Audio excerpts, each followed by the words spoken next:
Karatteristika ewlenija tal-Unjoni Ewropea hija li tkun qrib iċ-ċittadin. Il għaliex l-Ewropa fuq kollox hija jien u int. Il-Parlament Ewropew huwa fil-fatt mibni fuq dik il-karatteristika li jkun qrib in-nies u jkun ukoll il-vuċi tan-nies. Il għaliex il-vuċi tiegħek mhux biss tiġi rappreżentata fuq livell nazzjonali, imma kif ukoll fuq livell Ewropew.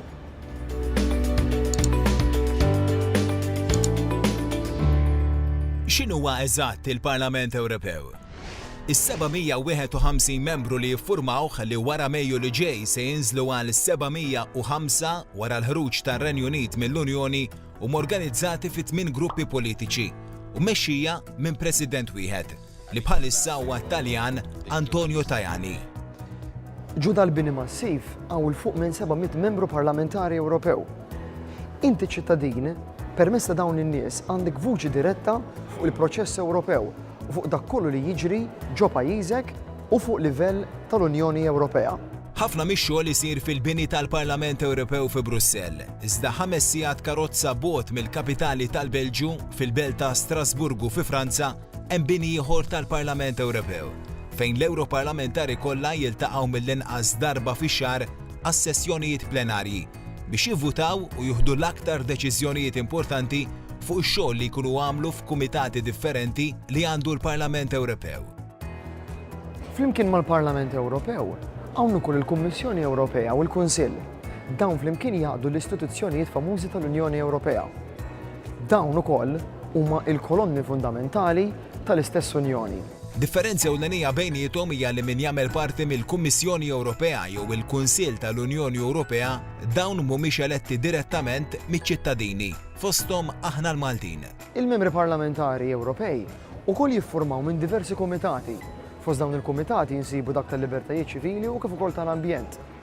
Bekk ikollhom vuċi diretta fuq dak kollu li qed jiġri fuq livell Ewropew. Malta, minkejja li hija l-iżgħar membru fl-Unjoni Ewropea, għandha u se jkollha 6 membri fil-Parlament Ewropew, daqs il-Lussemburgu u Ċipru. Il-Parlament Ewropew għandu il-valuri kollha illi għandha l-Unjoni Ewropea, il-valuri tas-solidarjetà, il-valuri tad-demokrazija, tar-rule of law, u li tagħti vuċi lill-ċittadin. Dejjem mhux biżżejjed.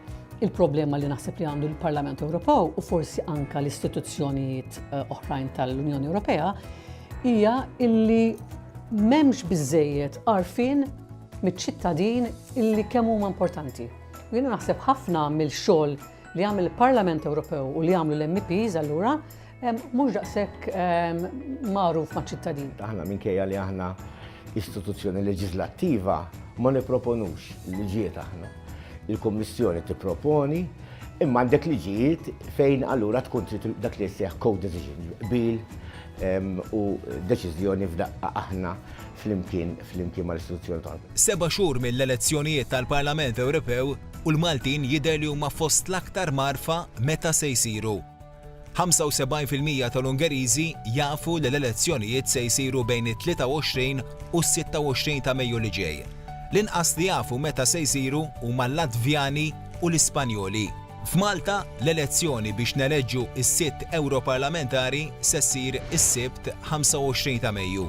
Il-Maltin huma t-tieni l-aktar interessati f'dawn l-elezzjonijiet, tant li 63% tal-Maltin intervistati qalu li huma interessati, 33% qalu li mhumiex u 4% ma jafux. Iċ-ċifri ħarġu mill-aħħar stħarriġ tal-opinjoni pubblika li sar f'Settembru li għadda fost kważi 28,000 persuna li ġew intervistati wiċċ imwiċċ u li ħafna minnhom raw apprezzament akbar għas-sħubija ta' pajjiżhom fl-Unjoni Ewropea li issa laħaq livell rekord ta' 68%. Din hija l-ogħla ċifra fl-aħħar 25 sena. Il-Maltin huma 69% pożittivi dwar is-sħubija. F'dan l-istħarriġ ħareġ ukoll li aktar ċittadini jixtiequ vuċi akbar għall-Parlament Ewropew u li dan ikollu rwol aktar importanti fit-teħid tad-deċiżjonijiet tal-Unjoni Ewropea. Ħareġ ukoll li l-immigrazzjoni issi għal kwistjoni numru 1 li l-aktar qed tħasseb liċ-ċittadini Ewropej.